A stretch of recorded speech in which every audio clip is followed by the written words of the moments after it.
प्यारे बच्चों, आज की इस क्लास में हम टॉपिक ले रहे हैं तुल्यता संबंध, इक्विवेलेंस रिलेशन। तुल्यता संबंध किसको कहते हैं, उसके लिए अपन देखते हैं कि कोई भी संबंध R किसी सेट A पर, कोई सेट A है उसके ऊपर इक्विवेलेंस रिलेशन तुल्यता संबंध कब होगा, जब आपका जो R है, जो रिलेशन है, उसके अंदर स्वतुल्यता हो, मतलब स्वतुल्य संबंध हो, रिफ्लेक्सिव रिलेशन हो, सममित हो, सिमेट्रिक हो, और संक्रामक संबंध हो, यानी ट्रांजिटिव रिलेशन होना चाहिए। अगर ये तीनों रिलेशन उस सेट पर है तो हम कहेंगे आपका जो रिलेशन जिसके बारे में पूछा जा रहा है वो दिए हुए सेट पर, गिवन सेट के ऊपर इक्विवेलेंस रिलेशन होगा।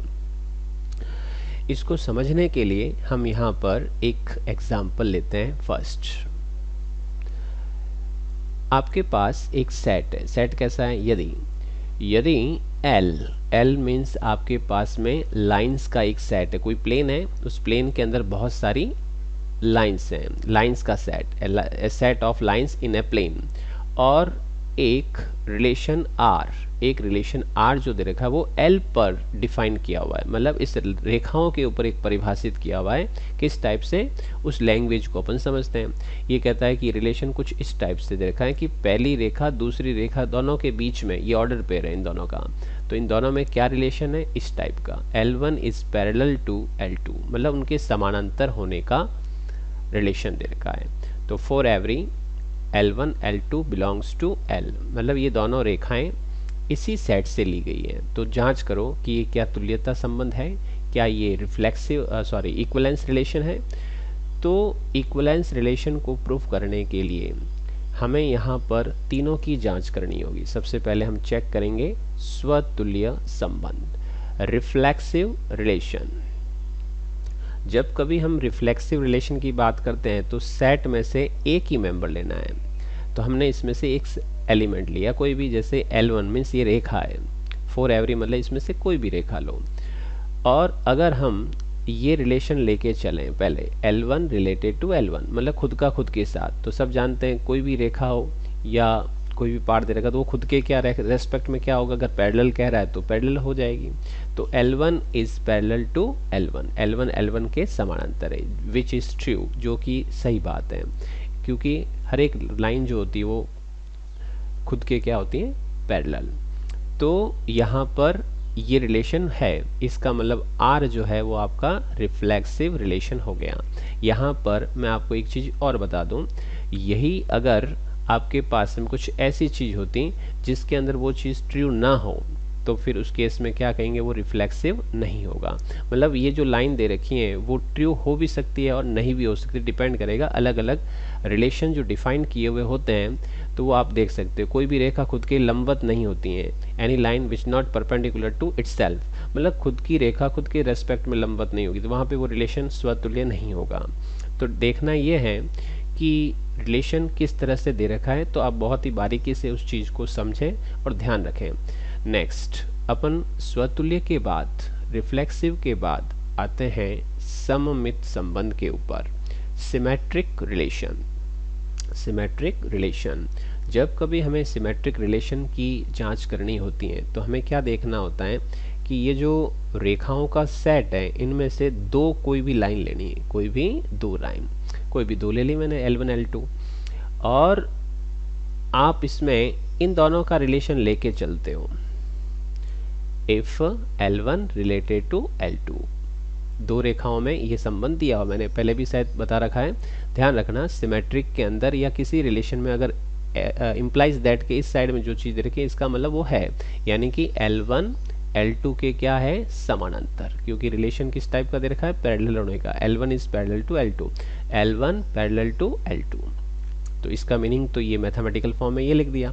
और इसको अपन ऐसे भी कह सकते हैं कि अगर आपके पास दो लाइन L1 और L2 ये दोनों पैरेलल है, L1 ये है, L2 ये, L1 L2 के पैरेलल है, तो L2 भी L1 के पैरेलल होगी।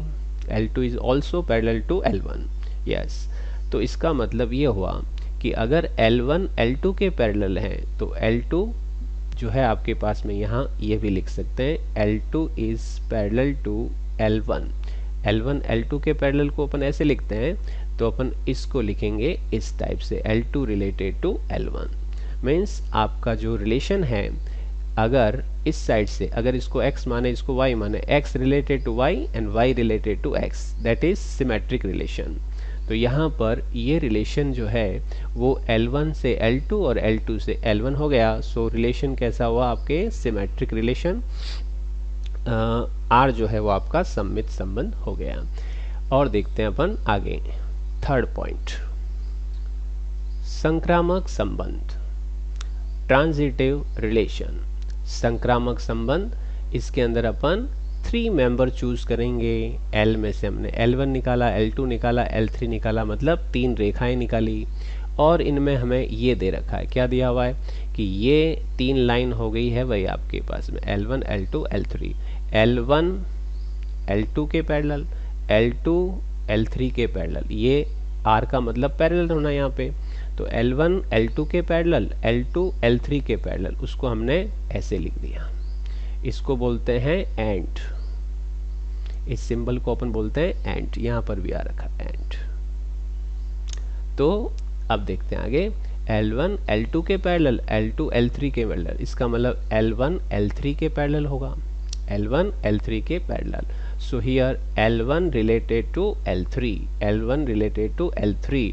तो यहाँ से x related to y, y related to z और x related to z। So R transitive relation, संक्रामक संबंध हो गया।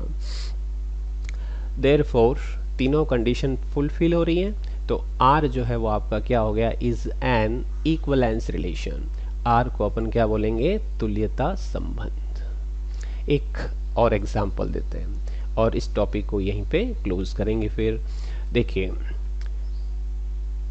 आपके पास एक सेकंड एग्जाम्पल में जो सेट दिया जा रहा है वो सेट क्या है। यदि A किसी पुस्तकालय में पुस्तकों का सेट, आपके पास में कोई लाइब्रेरी है, उसमें बहुत सारी क्या है, बुक्स दे रखी हैं, the set of books in any library. और उस सेट A पर एक रिलेशन R, एक संबंध R जो डिफाइन किया हुआ है। इस सेट पे एक रिलेशन R डिफाइन किया हुआ है, A पर इस प्रकार डिफाइंड है, such that relation R defined on set A such that R equals to this. ये आप क्या लिखेंगे यहाँ पे, x, y सच दैट, और इनमें क्या रिलेशन बना रखा है, ये रिलेशन है x और y अगर सेट A से है तो A में क्या है, बुक्स हैं, तो ये कोई 2 बुक्स को रिप्रेजेंट कर रहा है। क्या कह रहा है, x और y टाइप की जो भी बुक्स हैं उसमें पेजों की संख्या क्या है, समान है। Number of pages are equal in x और y, जो भी बुक्स आपके पास में अवेलेबल है। अब आपको क्या देखना है, जांच करनी है, आपको टेस्ट करना है। क्या टेस्ट करना है कि भाई ये जो रिलेशन है जो इस तरह से डिफाइन किया हुआ ये कैसा है, मतलब स्वतुल्य है, सम्मित है, संक्रामक है, तुल्यता है, जो भी है इसको चेक करो। तो सबसे पहले अपन जांच करते जा रहे हैं स्वतुल्य संबंध, रिफ्लेक्सिव रिलेशन। रिफ्लेक्सिव रिलेशन को चेक करना मतलब एक एलिमेंट, सम्मित मतलब 2 और संक्रामक मतलब 3 एलिमेंट सेट में से लिए जाते हैं। तो मैंने यहाँ पे A में से एक एलिमेंट लिया x, कोई भी हो सकता है for every x related to x, x का x के साथ में क्या रिलेशन है, अगर बुक सेम है तो पेजों की संख्या भी क्या होगी, सेम। तो x और x में पेजों की संख्या समान है, नंबर ऑफ पेज सेम होंगे, तो R आपका रिफ्लेक्सिव हो गया। Next, summit, symmetric relation. Symmetric relation, 2 element we choose from A set for every x, y belongs to A set if, सबसे पहले लेफ्ट हैंड साइड में ये लेके चलना है कि इन दोनों में रिलेशन तो है, x रिलेटेड टू y, मतलब इसका मीनिंग x व y में पेज समान है। जो 2 बुक हैं उनमें पेज समान दे रखे, तो आप क्या कहोगे, जब पहली बुक में दूसरी बुक के समान ही पेज हैं तो दूसरी बुक में भी पहली बुक के रेस्पेक्ट में पेज इक्वल होंगे, तो y और x में भी पेज समान है।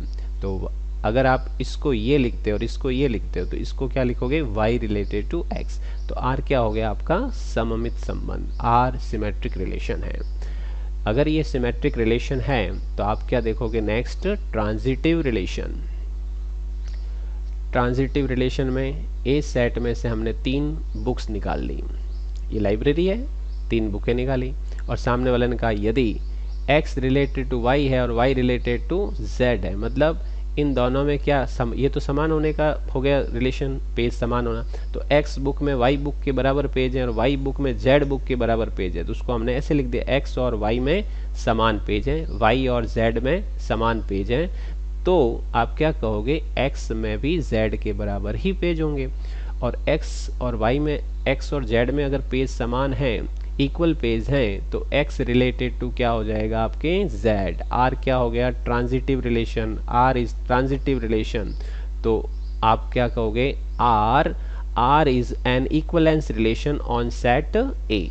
r is an equivalence relation on set a set पर r क्या हो गया, तुल्यता संबंध। तो आई होप ये तुल्यता संबंध से रिलेटेड टॉपिक आपको अच्छे ढंग से और सरल तरीके से समझ में आया होगा। Thank you for watching my video.